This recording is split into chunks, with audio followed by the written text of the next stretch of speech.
20 days pledge में बढ़ते हैं आगे और डिस्कस करते हैं हमारा नया चैप्टर इलेक्ट्रोकेमिस्ट्री।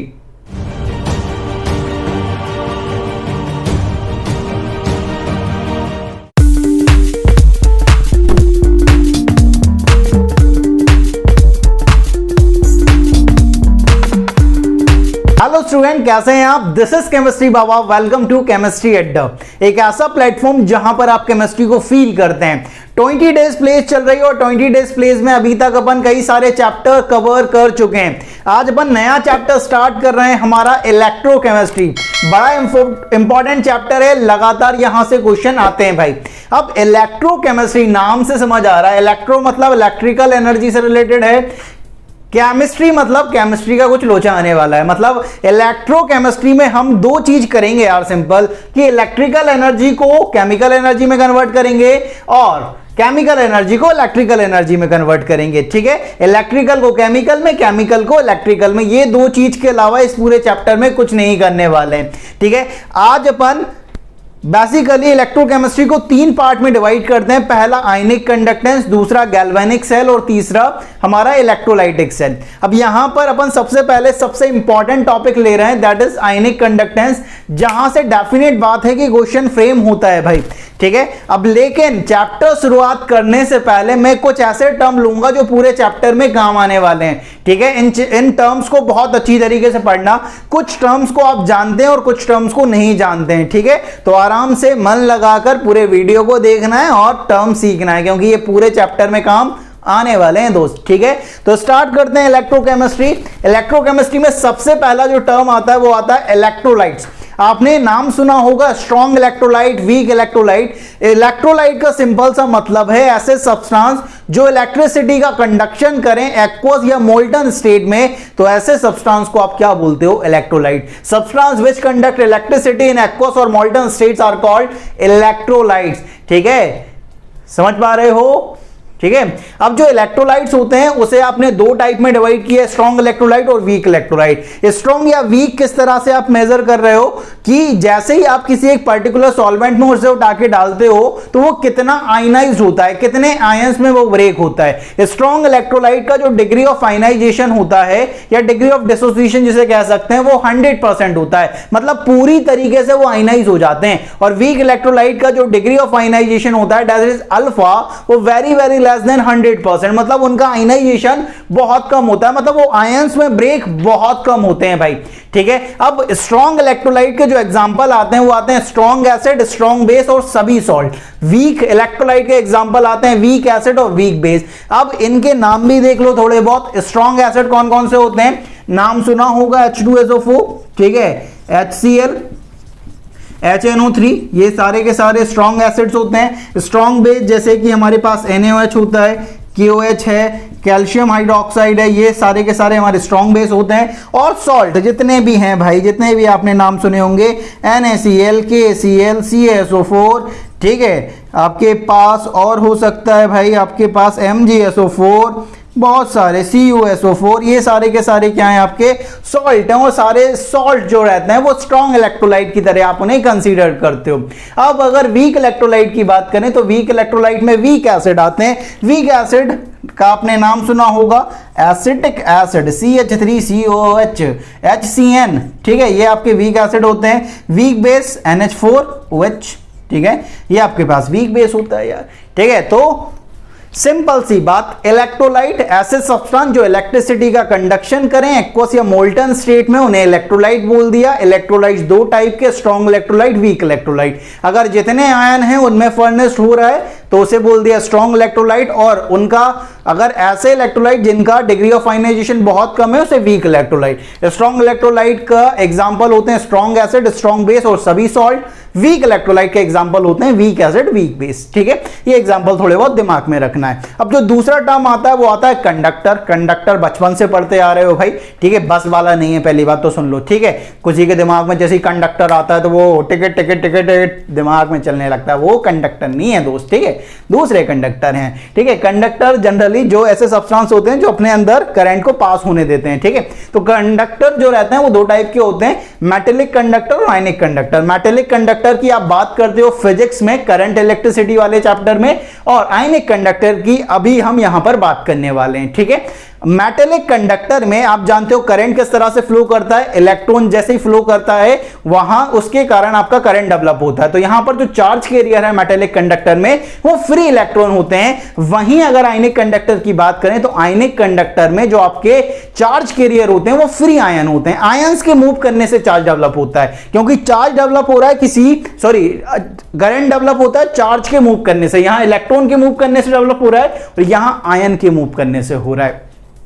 एग्जाम्पल की बात करें तो आसपास जितनी भी लाइट जल रही हैं ऐसे ही चल रहा है, ये बिकॉज ऑफ मेटेलिक कंडक्टर भाई, ठीक है। ये ध्यान रखें, मेटेलिक कंडक्टर, मेटल्स जो रहते हैं, ग्रेफाइट जो आपका है वो सारे के सारे आपके मेटेलिक कंडक्टर होते हैं। आयनिक कंडक्टर सॉल्यूशन ऑफ इलेक्ट्रोलाइट। कभी बचपन में एक्सपेरिमेंट करा होगा ना, आलू लिया होगा, उसमें 2 वायर लगाए होंगे, ठीक है, और एक बल्ब कनेक्ट करा होगा, बल्ब जल गया होगा, ठीक है। आपने बोला होगा कि भाई ये तो गुड कंडक्टर है इलेक्ट्रिसिटी का, ठीक है, तो वो आयनिक कंडक्टर होता है बेसिकली। अब यहां पर जो इंपॉर्टेंट बात आती है वो ये आती है, मेटेलिक कंडक्टर में जैसे ही आप टेंपरेचर को बढ़ाते हो तो टेंपरेचर बढ़ाने से यहां पर रेजिस्टेंस बढ़ जाता है, और रेजिस्टेंस बढ़ने से कंडक्टेंस क्या हो जाती है, कम हो जाती है, ठीक है। और आयनिक कंडक्टर में यह देखा जाता है कि टेंपरेचर बढ़ाने से रेजिस्टेंस कम हो जाता है और कंडक्टेंस आपकी बढ़ जाती है। ये थोड़ा उल्टा चलता है मेटेलिक और आयनिक में, बाकी ज्यादातर सारी चीजें सेम होती हैं भाई, ठीक है।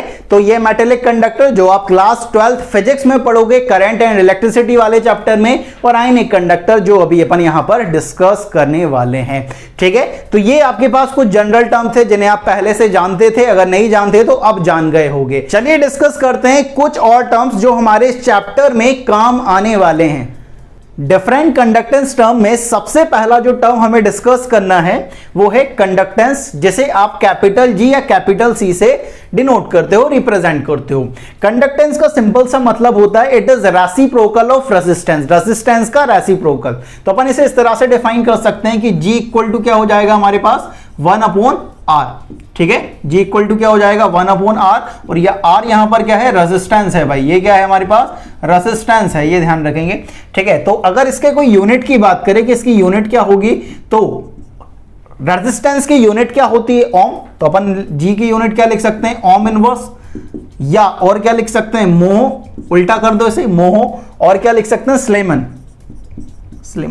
जिसे आप कैपिटल एस से रिप्रेजेंट करते हो, राइट। तो conductance it is reciprocal of resistance, तो G equal to 1/R, R equal to resistance है, यूनिट ओम इनवर्स, मो या स्लेमन, ठीक है।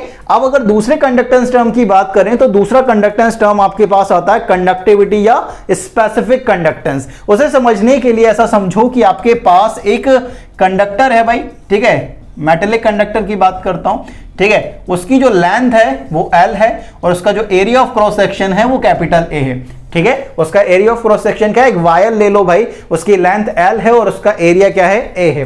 तो आपका जो रेजिस्टेंस होगा इस वायर का, इस कंडक्टर का R, वो डायरेक्टली प्रोपोर्शनल होगा इसकी लेंथ के और इनवर्सली प्रोपोर्शनल होगा इसके एरिया ऑफ क्रॉस सेक्शन के, ठीक है। इस प्रोपोर्शनलिटी साइन को हटाता हूं तो मेरे पास एक कांस्टेंट आता है रो L/A। रो जो रहता है उसे आप बोलते हो रेसिस्टिविटी, उसे आप क्या बोलते हो, रेसिस्टिविटी या स्पेसिफिक रेजिस्टेंस, क्या बोलते हो, रेसिस्टिविटी या स्पेसिफिक रेजिस्टेंस,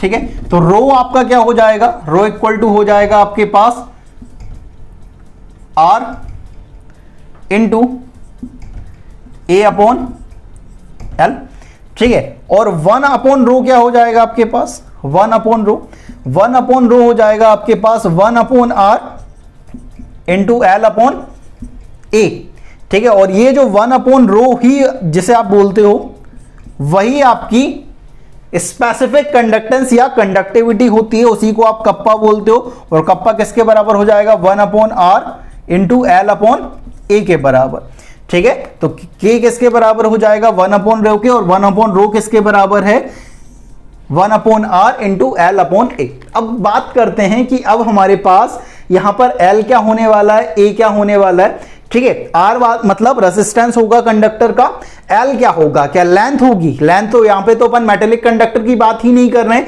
अपन बात कर रहे हैं आयनिक कंडक्टर की। आयनिक कंडक्टर मतलब एक बीकर होगा जिसमें इलेक्ट्रोलाइटिक सॉल्यूशन होगा, उसके अंदर 2 रोड डाली जाएंगी भाई, ठीक है, और इन्हें, ठीक है, रोड डाली जाएंगी जिनके बेसिस पर अपन यहां पर करंट प्रोड्यूस करेंगे, ठीक है। अब होने क्या वाला है यहां पर थोड़ा सा देखो, यहां पर जो L है, L का मतलब होगा कि इन दोनों रोड के बीच की दूरी कितनी है, लेंथ बिटवीन द रोड्स, ठीक है। L यहां पर क्या होगा, डिस्टेंस बिटवीन 2 रोड्स, याद रखना है, डिस्टेंस बिटवीन रोड होगा ये, डिस्टेंस बिटवीन रोड्स। और A का मतलब होगा कि इस रोड का कितना एरिया डिप्ड है सॉल्यूशन के अंदर, ठीक है। तो area of electrode dipped, area of electrode dipped in solution, right. R resistance ही होगा, ठीक है। अब यहां पर देखो K equal to 1/R into L upon A। अब K इक्वल टू 1/R को आप क्या लिख सकते हो, G, और L अपॉन A को एक नया कांस्टेंट देते हो आप, G स्टार, ठीक है। तो आपके पास आ गया K equal to G into G star. G star का सिंपल सा मतलब है L अपॉन A, और इसे आप बोलते हो क्या, सेल कांस्टेंट, उसे आप क्या बोलते हो, सेल कांस्टेंट। इस बात का ध्यान रखेंगे। तो K equal to 1/R into L upon A, और L अपॉन A को ही आपने क्या बोल दिया, सेल कांस्टेंट, जिसे आप G स्टार से रिप्रेजेंट कर रहे हो। अब कोई आपसे पूछे कि भाई यूनिट क्या होगी K की, यूनिट ऑफ K, इसके अगर यूनिट की बात करें तो G की यूनिट क्या होगी भाई, G की यूनिट क्या होगी, 1/R है, मतलब ओम इनवर्स है यार, ये तो क्या है, ओम इनवर्स है, ठीक है। अब L की यूनिट क्या होगी, सेंटीमीटर, और ये क्या होगा, सेंटीमीटर स्क्वायर। तो यहां पे होगा सेंटीमीटर और नीचे क्या होगा, सेंटीमीटर स्क्वायर। तो हमारे पास जो यूनिट निकलने वाली है वो क्या निकलने वाली है, ओम इनवर्स सेंटीमीटर इनवर्स, ठीक है। ओम इनवर्स सेंटीमीटर इनवर्स हमारी यूनिट आने वाली है कप्पा की। कप्पा को ही आप क्या बोलते हो, कंडक्टिविटी या स्पेसिफिक कंडक्टेंस, कंडक्टिविटी या स्पेसिफिक कंडक्टेंस आप इसे बोलते हो बेसिकली। तो यहां पर आपने 2 कंडक्टेंस टर्म की बात करी। पहला कंडक्टेंस क्या होता है, G या कैपिटल C से रिप्रेजेंट करते हो, it is reciprocal of resistance, resistance के रेसिप्रोकल होता है, ठीक है। यूनिट ओम इनवर्स, मो या स्लीमन। और दूसरा कंडक्टिविटी या स्पेसिफिक कंडक्टेंस, जिसे आप कप्पा से रिप्रेजेंट करते हो। कप्पा आता है 1/R into L upon A, 1/R को G लिख सकते हो, L अपॉन A को एक नया कांस्टेंट नाम दे दिया, सेल कांस्टेंट, जिसे आप G स्टार से रिप्रेजेंट कर सकते हो। तो K की एक और फॉर्मूला आ गया, G into G star, basically यही है, इसको ऐसा लिख दिया है, ठीक है। इतना ध्यान रखने की जरूरत नहीं है, कप्पा का फॉर्मूला याद रखना है जिससे आपके क्वेश्चन बन जाएंगे, ठीक है। यूनिट क्या है, ओम इनवर्स सेंटीमीटर इनवर्स, इस बात का ध्यान रखेंगे, ठीक है। ये आपके पास दूसरा कंडक्टेंस टर्म आपके पास आता है। तो आज अपन ने 2 कंडक्टेंस टर्म की बात कर ली है, कंडक्टेंस एंड स्पेसिफिक कंडक्टेंस की।